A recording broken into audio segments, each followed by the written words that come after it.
Well, here to help us continue that conversation around World Kidney Day, we have registered dietitian Lauren Moore with us in studio. And yes, we are in the kitchen. We've got a bunch of ingredients in front of us because we want all the nutritional advice we can get to make sure our kidneys stay healthy.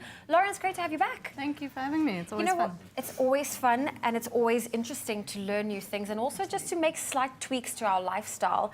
And we are talking today because it is World Kidney Day, and we want to make sure our kidneys maintain healthy. Why is it so important for us to look after our kidneys? I think kidneys are probably one of the most underappreciated organs. So we just take them for granted. We go on crazy detox diets and we spend so much money on cleansers. But actually our kidneys are part of our inherent body's detoxing system. So they're responsible for getting rid of extra metabolites that we don't need so they don't build up in our system and make us ill.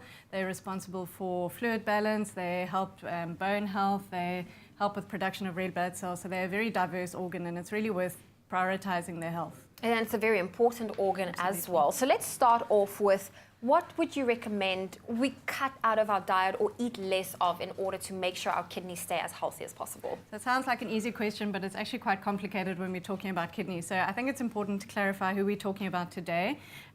So anyone who has an established kidney issue or kidney disease, or they're on dialysis or have late-stage kidney problems, there are very specific foods that they should avoid and they should eat more of. And there's not enough time to talk about it today. So we won't be talking about that, and I really encourage them to see a dietitian who's got experience in the field.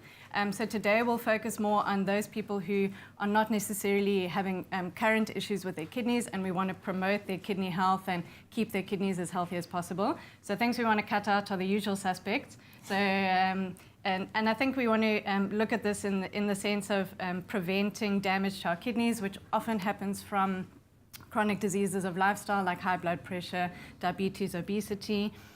So for anyone who's managing these conditions, you want to optimize your management. For anyone who hasn't been diagnosed with these conditions, you want to prevent them from developing.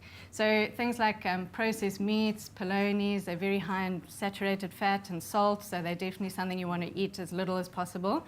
For anyone who's living with high blood pressure, you want to watch out for processed food and tinned food because they often have a lot of salt, a lot of added salt.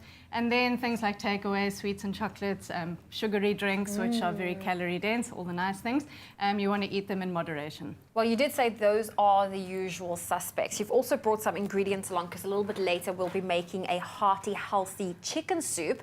What is it about these ingredients that's so good for you and for your kidneys specifically? So I love soup. I love winter because soup becomes more of a norm in the kitchen. And the reason I love soup is because we often don't eat enough vegetables, and soup is a great way to just pack in the vegetables. And vegetables are so important for overall health and managing those chronic diseases of lifestyle that we mentioned. So what we've done today is we've packed in a lot of vegetables, a lot of fresh produce, and not too much of the processed food or the tinned food.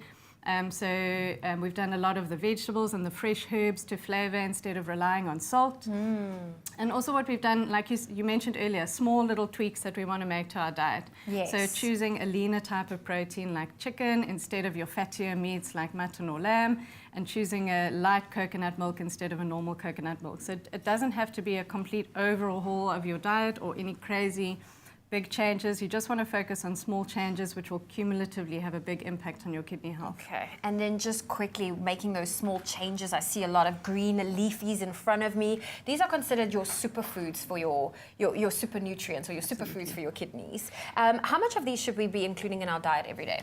So I think the green leafy veg are often overlooked and we don't eat enough of them. So I always just say eat as much as you can.